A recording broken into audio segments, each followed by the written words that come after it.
Bitaw na.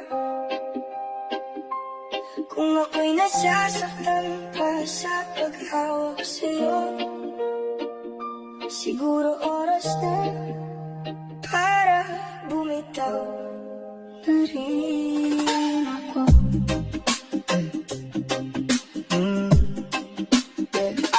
Bitaw na dahil masakit sa palad, ang ipit ng kapit di na pala dapat. Pinilit kong buuin ng mga piraso ng pusong ikaw mismo ang dumurog. Unti-unting napagod ang damdamin sa paulit-ulit mong paglayo sa'kin.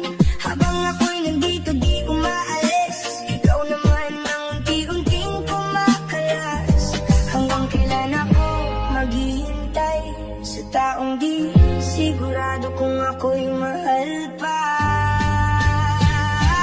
Kaya heto na ang muling paalam sa kwentong ako lang ang nakakaalala. Di na pinipilit sa ayaw ng manatili, di na hahayaang ako'y laging huli. Masakit man pipiliin kong bitawan ang tayo na dati kong pinanghawakan. Kung ang pag-ibig mo'y wala na ring laman, ako na may matutong lumayo na lang. Sulap sa salamin, di nakilala ang sarili. Sa bawat pangakong nauuwi sa bigate, sinubukan kong ayusin ang gulo, pero ikaw ang ayaw nang magbago. Mga gabing ako'y gising at nag-iisa, habang ikaw ay tahimik na nawawala.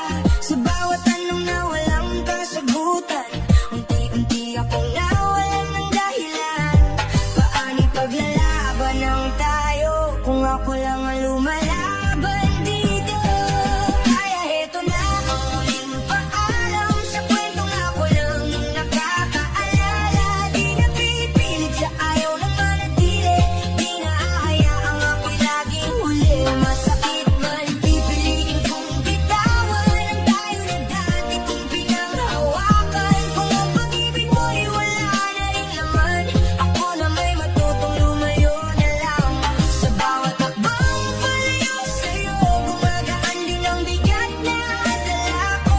Unti-unting natutong huminga nang malakas sa bawat alaala. Hindi pala ako mawawala kung pipiliin kong ako naman muna.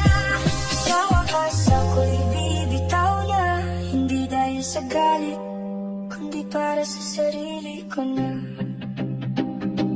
Kaya heto na ang muling paalam sa kwentong ako lang ang nakakaalala. Ibabalik ko na